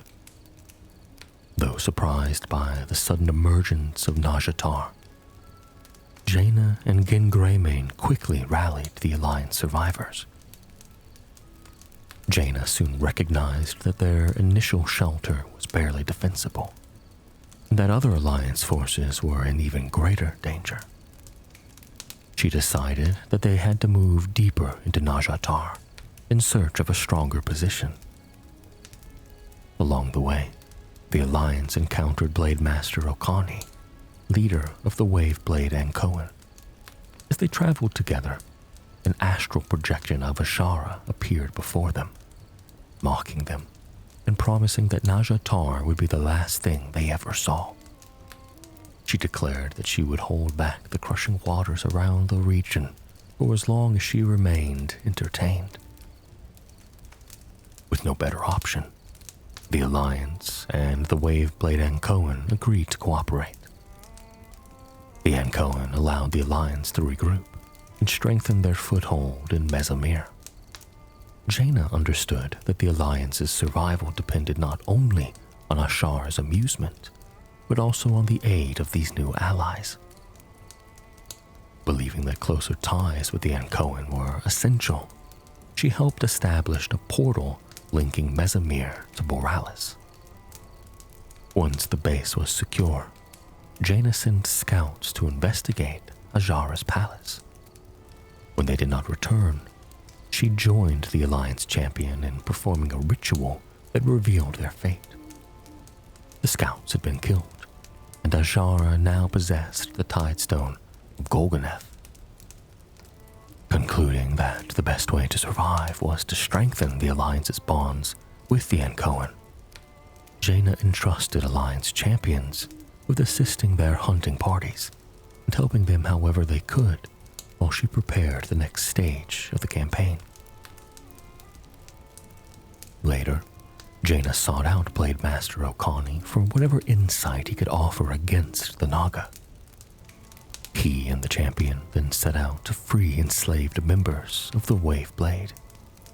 In time, Jaina regrouped with her forces and recognized the Naga were using Azurite weapons forged by Lady Ashvane. News that Ashvane herself had been rescued by Ashara made Jaina realize that she had underestimated just how far Ashara's influence reached. Even so, she remained determined to secure those Azurite weapons for her own side. Believing the greatest battle still lay ahead, she continued to press for stronger ties between the Alliance and the Waveblade, convinced that only through trust and cooperation could they face Ajara successfully. When Alliance spies learned that Sylvanas Windrunner intended to have Bane Bloodhoof executed, Jaina agreed to Anduin's request to help save him, feeling that she owed Bane a debt for returning Derek to her. She joined Matthias Shaw and the Alliance champion for the mission to Orgrimmar. Deep within the Underhold, they unexpectedly encountered Thrall and Varrock Sourfang, who had come for the same purpose. After a tense moment, the two groups agreed to work together.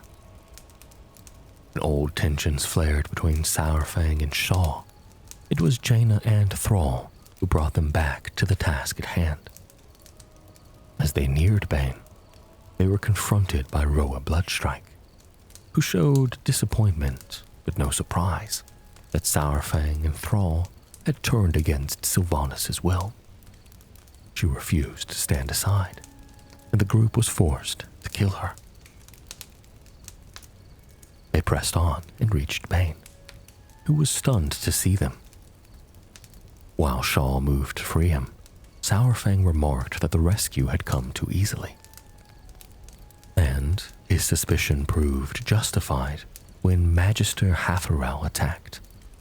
Hatherel sought revenge on Jaina, in particular for the purge of Dalaran. Even so, the rescuers prevailed, freed Bane, and Jaina teleported the entire group safely out of Orgrimmar and into Mulgore. Standing before Thunderbluff afterward, Thrall thanked Jaina for helping save Bane. He confessed that he often wished he could undo everything that had happened. Cairn's death, Garrosh's rise, Theramore, and that at times he felt as though he had done everything wrong. Jaina answered that all of them had blood on their hands.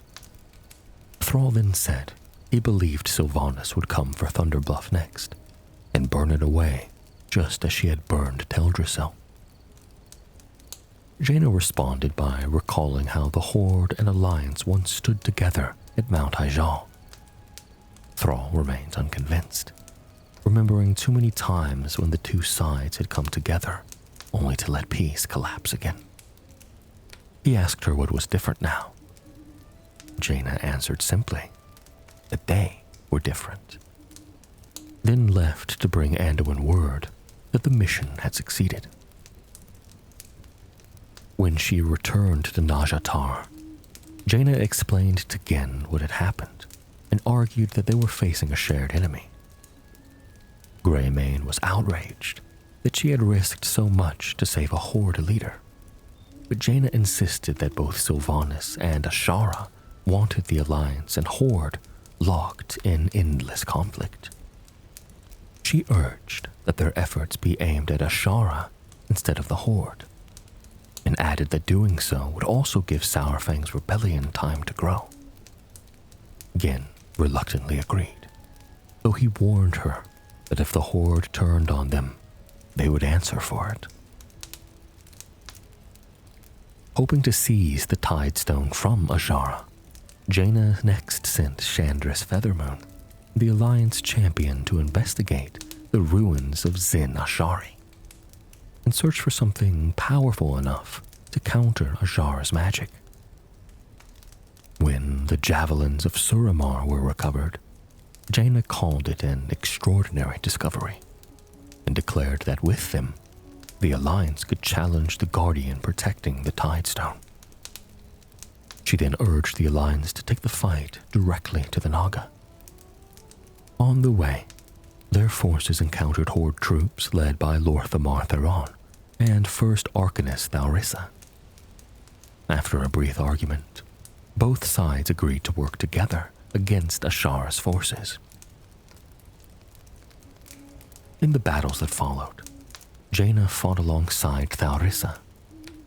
Once the javelins of Suramar shattered the barrier shielding Lady Zaressa, Jaina joined the battle against Ashara's champion.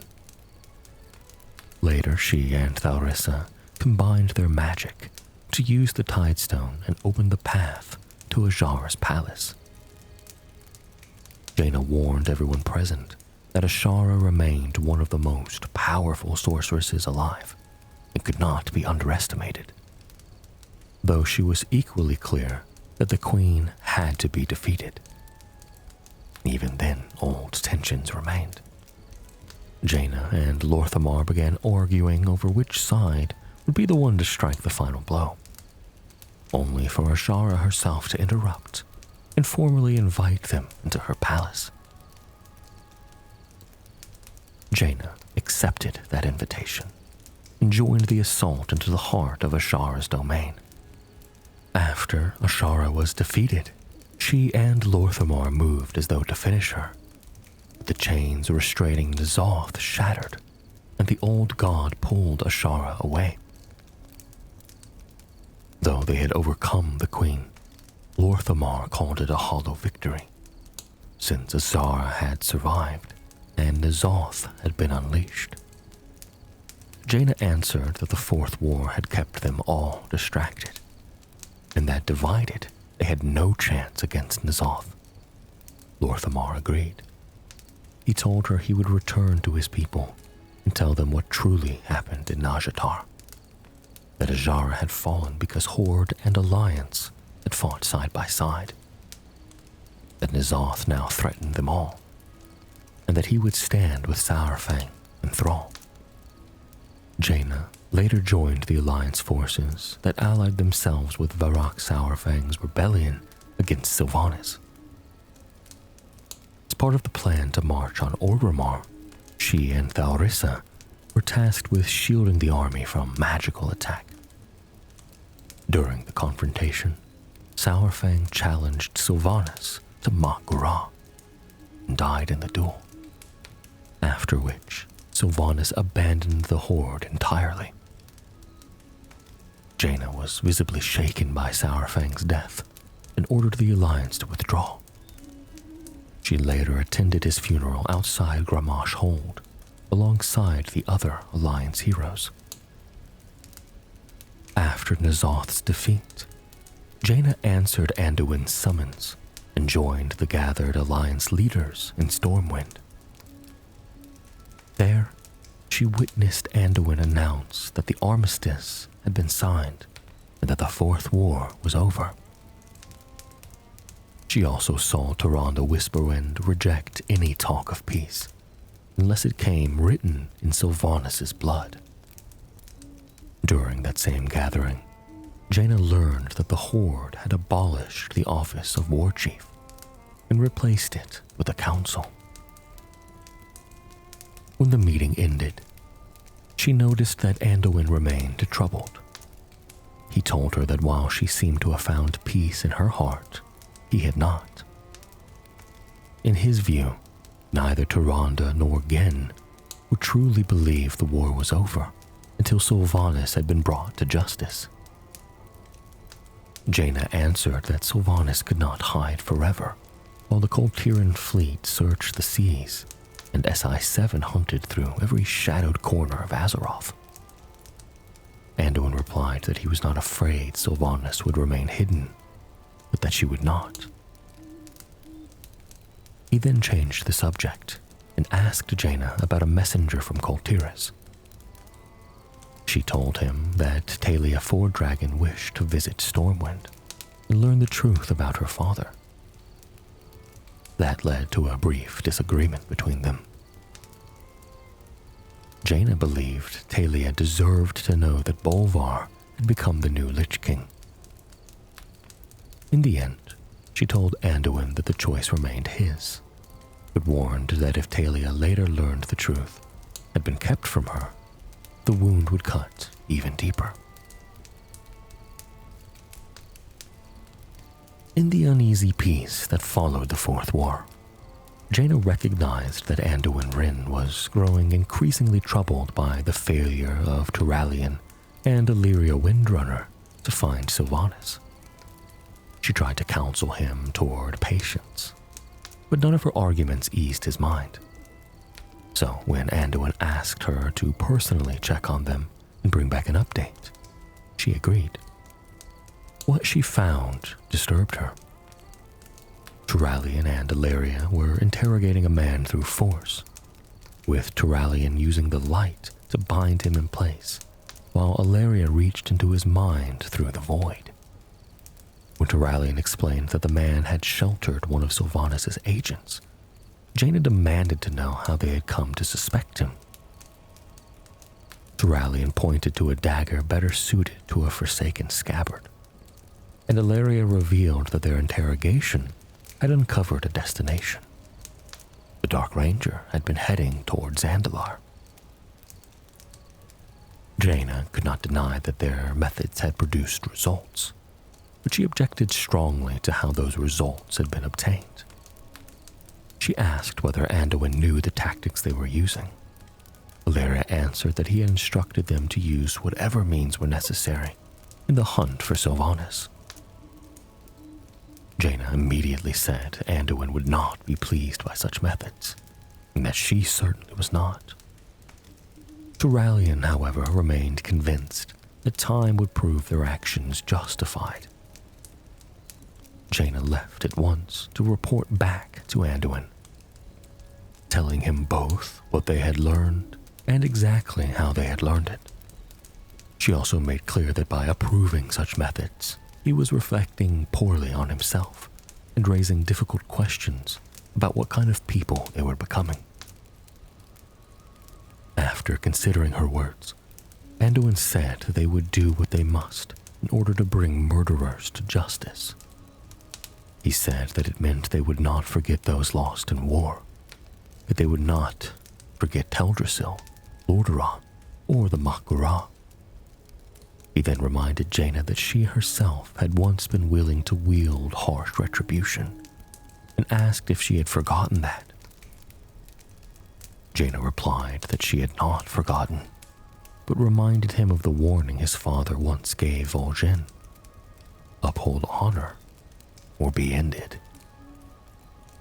She told him that one of her deepest hopes was that his reign would endure and be remembered fondly, and that more than anything, she wanted his name to be spoken in the same breath as his father's. Anduin answered that hard decisions were sometimes unavoidable, and that he trusted Turalyon and Ilaria. He then asked whether their statues would stand over Stormwind if they were truly without honor. Jaina replied that people change. Anduin agreed, but repeated that he still trusted him, despite everything that had happened in their lives. He added that Stormwind itself would not exist without them, and that they were woven into its history. Realizing that she would not move him, Jaina ended the exchange by saying that clarity and time were the final editors of all stories, as she knew well. Sometime later, she hosted Turalyon and Ilaria in Boralis at Anduin's request, in case Matthias Shaw found nothing along the Zandalari coast. Their meeting was interrupted by Flynn Fairwind, who brought grim news. Shaw had been taken prisoner by the Zandalari Empire. Ilaria immediately assumed this meant Sylvanas was working with the Zandalari, but Jaina warned her against feeding an already dangerous fire and endangering the treaty. She said she would use the treaty itself before turning to violence. Jaina then sent a message to the Horde Council. In it, she made clear that the Alliance was unaware of the unrest in Zandalar, that they believed Talanji might be working with Sylvanas, and that they wanted to meet with the Council. In response, the Council unanimously agreed to send Thrall and G. Firepaw to speak with Jaina and Anduin in the hope that cooperation might help them capture Sylvanas. The meeting took place aboard a ship off the coast of Zandalar. As a gesture of open trust, Thrall revealed that he had already met with Tyrande Whisperwind, a revelation that surprised both Jaina and Anduin. He quickly moved to calm Anduin's concern that the Horde might be preparing to betray the Alliance by sheltering Sylvanas in Zandalar. At the same time, the information shared there led Thrall and G to realize that Banshee loyalists were supporting the Widow's Bite. When Anduin mentioned that Shaw had been taken prisoner by the Zandalari, G assured him that the Horde Council did not execute prisoners without trial. Anduin replied that he wanted Shaw returned as quickly as possible, prompting Thrall to ask for 2 days. When the rising waves threatened to overturn the boat, Jaina teleported everyone back to safety. Later, Jaina secretly traveled to Goldshire, where she found Anduin in the town under the name Jarek. When he saw her, he admitted that sometimes he needed to be a boy again. Jaina told him she understood, then reminded him that he had caught her in much the same way. Later, when the Scourge began ravaging Azeroth after the fall of the Lich King, Jaina became one of the Maw-Sworn's targets. They struck quickly and captured her before she could cast a single spell, carrying her into the Maw. There, she later joined Thrall in trying to evade the Maw-Sworn and to find an escape, though Thrall was injured in the process. Jaina was close to despair when the two were unexpectedly found by Darian Morgraine, the Knights of the Ebon Blade, and Azeroth's champions. Once they had a moment to recover, the group pressed on toward Forlorn Respite, hoping to use the cave there as refuge. On the way, they were confronted by Tariesh, who tried to stop them. But after Tariesh was killed, Jaina and the others managed to make it safely into the cave. Soon afterward, Jaina, Thrall, and the champions set out to rescue Anduin Wrynn. Once Anduin had been liberated, the group returned to Forlorn Respite, where they learned that an eroded waystone, possibly their path out of the Maw, and Bane Bloodhoof could both be found at Zoval's cauldron. When Thrall worried that they were leaving Tyrande Whisperin behind, Jaina told him that if they had found a way out, then they could also find a way back in to save her. As they crossed a bridge over Gorgoa, the River of Souls, Helia appeared and attacked them, taunting that their wretched souls would feed the coming darkness. Jaina answered coldly that Helia herself had once been beaten by a force of wretched champions, and Thrall hurled his axe at her. Furious, Helia blasted them from the bridge and sent them into the river below. Even so, the group gathered themselves and continued on. Along the way, they saw the jailer cast Bane from a platform. After rescuing him, Jaina and Anduin stayed behind to tend to him, while Thrall and the champions went in search of what was needed to mend Bane's spirit and secure a new weapon for Thrall. Once Bane had been restored, the party moved again toward the Waystone, passing by the vast and terrifying scale of the jailer's army. Jaina used her magic to shield the group from the endless tide of Mawsworn surrounding them. But when they reached the Waystone, the jailer's forces descended upon them.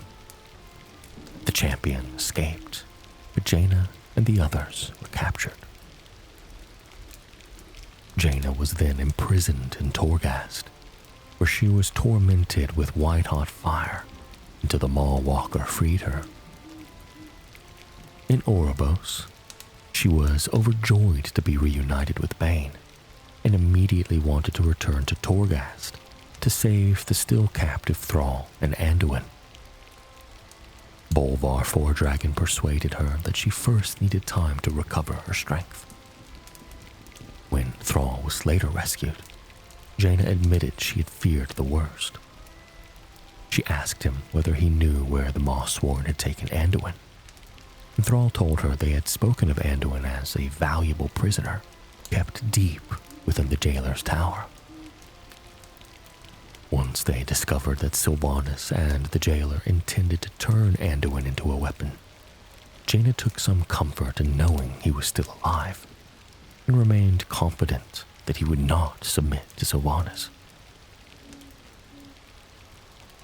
After the fall of Sire Denathrius, Bolvar felt a darkness in Torghast calling to him.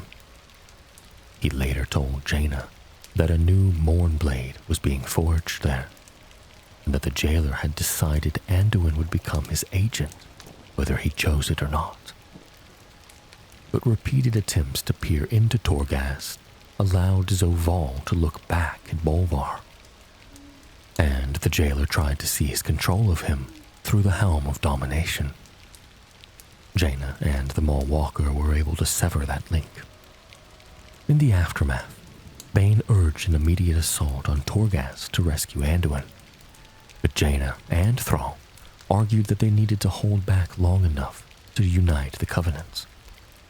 Bolvar agreed and called on the Maw Walker to continue the work until the time came to strike. When the Covenants finally rallied to defend Ardenweald from the Mawsworn, Jaina and Bolvar joined them, hoping for a chance to save Anduin. During the battle, Jaina blasted countless small swarm realm breakers from the skies near the Glitterfall Basin. Even as the defense continued, she grew increasingly troubled by Anduin's absence. That concern proved justified. While the defenders were occupied, the dominated Anduin was sent to seize the Winter Queen's sigil from the heart of the forest. Jaina and Bolvar arrived too late to stop him, and could do nothing to break the jailer's hold while he completed the task. Even after that failure, Jaina remained resolute, vowing that Anduin would be saved no matter the cost. Later, Jaina and her allies stormed the Sanctum of Domination in an attempt to stop the jailer once and for all. Though they defeated enemies such as the Nine and Kel'Thuzad, Sylvanas was able to delay them long enough for Zovaal to absorb the Arbiter's essence into himself. In the chaos that followed, Jaina was briefly subjected to Zovaal's domination magic before being freed after Sylvanas finally understood that the jailer had never intended to break the machinery of death and grant freedom, but instead planned to create a reality in which all would serve him. When Sylvanas turned on him, Zovaal restored the missing fragment of her soul, then departed with the still dominated Anduin, leaving Jaina and the others to imprison Sylvanas. Afterward, Jaina and Thrall traveled to Korthia to report what had happened to the Primus. They also revealed that before leaving with the jailer, Anduin had intentionally dropped a compass once given to him by his father. That act gave them hope that he was still resisting. Jaina sensed that the compass carried an enchantment, and when Bolvar examined it, they discovered a memory hidden within. In that memory, Anduin spoke of feeling hollowed and emptied by the jailer's domination. He feared that both he and Sylvanas would be lost by the time Zovaal succeeded, and hoped his friends would remember him as he had been, not as Sylvanas had made him. When the memory ended, Jaina, horrified, swore that they would not lose him. In the days that followed, the Covenants handed their reforged sigils to the Primus, who promised to open the path to Zovaal. To Jaina's surprise and delight, the Kyrian delivering their sigil was Uther the Lightbringer. Their reunion carried a painful weight, as both were drawn back to Arthas, and to the last time they had seen one another in life at Stratholme, after the culling. Jaina admitted that everything being done to Anduin had brought those memories surging back. Uther gave her the strength to keep moving forward. When the Mallwalker returned to Oribos after opening the path to Zareth Mortis, Jaina was there among those who welcomed them back, and she later traveled to the realm herself to aid in the fight against Zovaal. At one point, she and Bane came to the Mallwalker's aid against Mal'Ganis, though the Dreadlord slipped away after boasting that he had bought enough time for the jailer's champion. Jaina then used her magic to transport the group to the Forge of Afterlives, while Bane hoped that if they arrived quickly enough, Anduin might still be freed. Instead, they arrived only in time to witness the way to the sepulchre of the First Ones be opened. After Zovaal withdrew with his forces, Jaina sensed something strangely familiar in Anduin's blade, and left with the others to report back to Bolvar. Once back in Oribos, Jaina joined Uther, Bolvar, Thrall, and Bane in discussing the unconscious Sylvanas. Uther explained that Sylvanas' soul had been split from the moment of her death. that the jailer had severed the bond between its parts, and that after being made whole again, she was now trapped in an endless reliving of her own crimes, so long as that wound remained unresolved. Bane remarked that perhaps she should simply be left in that state. Bolvar countered that Sylvanas was likely the only one who understood the jailer's full plan, and she might be essential if they were to save Anduin. Though Jaina and Thrall shared Bane's distrust, they ultimately allowed Uther to mend Sylvanas' soul, waking her and bringing her into the struggle against Sylval. Later, Uther came to Haven to announce that Sylvanas had awakened. He argued that trusting her was dangerous, but maintained that he would make sure she did not betray them again. Bolvar, however, was focused on the immediate need to reach the sepulchre. Elder Ara of the Enlightened agreed to assist by guiding the Mallwalker on a pilgrimage. Once that was complete and the entrance opened, Bolvar met with Jaina, Uther, and Sylvanas at the threshold. Sylvanas said that if they hoped to defeat the jailer, they would need to find a way to resist domination, and that Anduin himself might be the key. Uther persuaded Jaina to cooperate, and the four of them entered together. After the group succeeded in helping Anduin free himself by shattering Kingsmorn, Jaina was left speechless as she watched the last faint remnant of Arthas Minethil fade away. Later, with Anduin at last free of the jailer's control, Jaina attended the gathering of Azeroth's champions and the Primus as they sought a way to protect themselves from domination magic. She was relieved beyond words to have Anduin back, but feared the weight of what he had been forced to do. She also admitted that her feelings about Arthas remained conflicted. Even at his worst, she said, he had believed he was acting in the name of justice, and she reminded the others that she was one of the few left who still remembered the prince, not only the monster. The Primus then observed that the automa of Zereth Mortis seemed resistant to domination, and proposed using the helm to uncover the source of that resistance. Bolvar, Talia, and the Mallwalker therefore set out to recover inscrutable phrases from the language of the first ones, and bind them into the remaining half of the Helm of Domination. Once they returned, they joined Jaina, Thrall, Bane, Anduin, Sylvanas, Darian Morgraine, Clea, and Pelagos in the chamber of First Reflection and Bastion. There, Jaina watched as those who had resisted domination in the past drew upon those memories of defiance and infused that strength into the helm's shards. When Bolvar declared that all necessary pieces were in place, and that it was time for the Primus to reforge the helm, Jaina opened a portal directly to Torghast, and the group passed through it into the Rune Carver's Obulette. There, she witnessed the forging of the Crown of Wills. As its light touched them and granted protection from domination, Jaina spoke simply, "For Azeroth."